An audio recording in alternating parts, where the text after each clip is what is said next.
Good morning, my dear children. Welcome to your English online class with a new chapter of grammar, that is chapter 4, and the title is Simple, Compound and Complex Sentences. In this chapter we are going to learn about all these three types of sentences. What is simple sentence, why is it called a simple sentence, another is compound, and then complex. So let's get started. Simple, compound and complex sentences. As we all know, children, we discussed in our previous video lecture that what is a sentence. A sentence is a group of words that makes complete sense on its own. It always starts with a capital letter and ends with a punctuation mark. Like, there are 8 planets in the solar system. Of course, it's a complete sentence because it is a group of words which is being started with a capital letter, ending with a punctuation mark, and it gives us a complete sense as well. Now we are going to learn that what is a simple sentence, compound sentence and complex sentence. Always remember, a simple sentence is also called an independent clause also because it contains a subject and a verb and expresses a complete thought. For example, Scoot plays saucer in the morning. In this, Scoot is subject, plays verb, and simultaneously it is expressing a complete thought. So we can say that a simple sentence means subject plus one verb. Take another example. Birds wash themselves in our bird bath. It is a simple sentence, complete sentence. One more example is there. Tom can read chapter books. Here Tom is subject, read is verb. So both the conditions are being fulfilled. So this is a complete sentence. Next type which we are going to read, we are going to understand is compound sentences. Students, always remember that a compound sentence contains two independent clauses and they are always joined by a coordinating conjunction. Scoot was playing saucer, so Mary went to the beach. Always remember, a compound sentence has two main clauses. Its formation is main clause, conjunction and main clause. Means if we remove conjunction, then both the clauses will have their independent meaning. This is the identification of compound sentence. Two main clauses are there and these two main clauses are adjacent with a conjunction. I have used a word that is coordinating conjunction. Now, what do you mean by coordinating conjunction? Coordinating conjunctions obviously connect clauses and phrases, and through fanboys easily you can learn them. For, A stands for and, N nor, B but, O or, Y yet, S so. Easily coordinating conjunction can be remembered through fanboys, and that will be easy for you to apply these conjunctions and easily you can frame compound sentences. Now look at the example which is given here.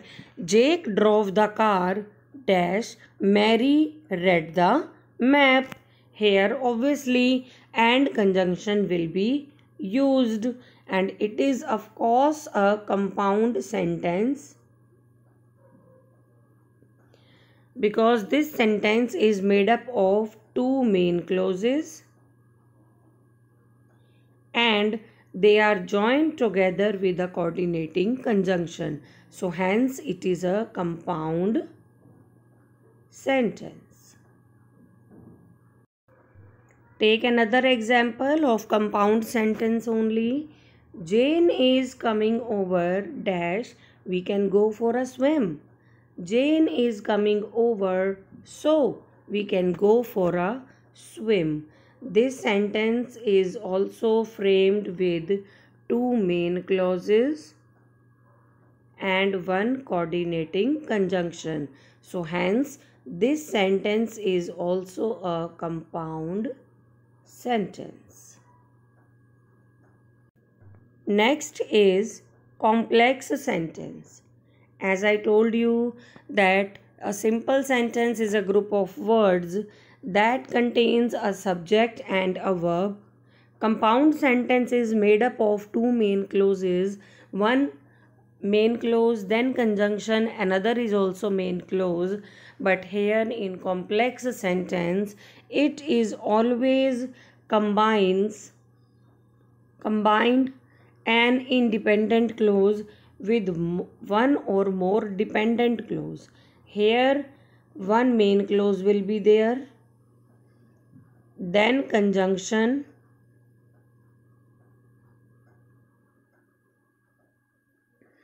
and then dependent clause. This is the formation of complex sentences. You can see here on the screen, students. Let's know the definition first of all. A complex sentence combines an independent clause with one or more dependent clause. A complex sentence always has a subordinating conjunction. Always remember, in compound sentence we have coordinating conjunction. In complex sentences we have subordinating conjunctions. Remember these points, students, and as I have told you the way to remember coordinating conjunctions by learning fanboys, surely I will show you which our coordinating conjunctions are, and you can easily see the list of subordinating conjunction and you can use them in your sentence to make your sentence a complex one. Scooch wore his football boots because he was playing soccer. There is a reason that why he wore his football boots, because he was playing. So one clause is dependent upon the another one. Moreover, it is adjacent with a subordinating conjunction. So what comes the formation of a complex sentence? Main clause plus conjunction plus dependent clause. If we separate subordinating conjunction from a complex sentence, then definitely one clause will seem incomplete without the other one. And children, it is not a compulsion that a subordinating conjunction will always be in the beginning. It can be in the middle or at the end of the sentence only, or it is not a compulsion that subordinating conjunction will be used in the middle only of two clauses. It can be at the beginning and at the end of the sentence also. A subordinating conjunction joins an independent clause with a dependent clause. Obviously, only after that it makes a complex sentence. Now here is the list of subordinating conjunctions: after, although, as, in order that, at least, even though, whereas, as though, soon, whenever, when, in, as much, and so on. These all are subordinating conjunctions which are helpful in making the sentence a complex one. Now see children, a very nice example has been given here. When he finished reading his book, he returned it to the library. He returned it to the library when? When he finished reading. So one main clause, subordinating conjunction, and one dependent clause. So hence it is a complex sentence. Further in your book, students, complex sentence and subordinating conjunction has been given. We all know, just now we have read that subordinating conjunctions join the main clause and one or more subordinating clause, and subordinating clause which are dependent clauses, we have already studied that these three are noun clause, adjective clause, or adverbial clause. The explanation which is given in your own book, and we have already read this in our previous video lecture when we were learning phrases and clauses. I advise you to go through the explanation of subordinating clauses, noun clause, adjective clause, and adverb clause, and start doing your exercises. I hope you all have understood the concept of simple, compound, and complex sentences. Keep practicing, children, and do well. Take care of your health also. We will meet in our next video lecture with a new topic. Till then, goodbye.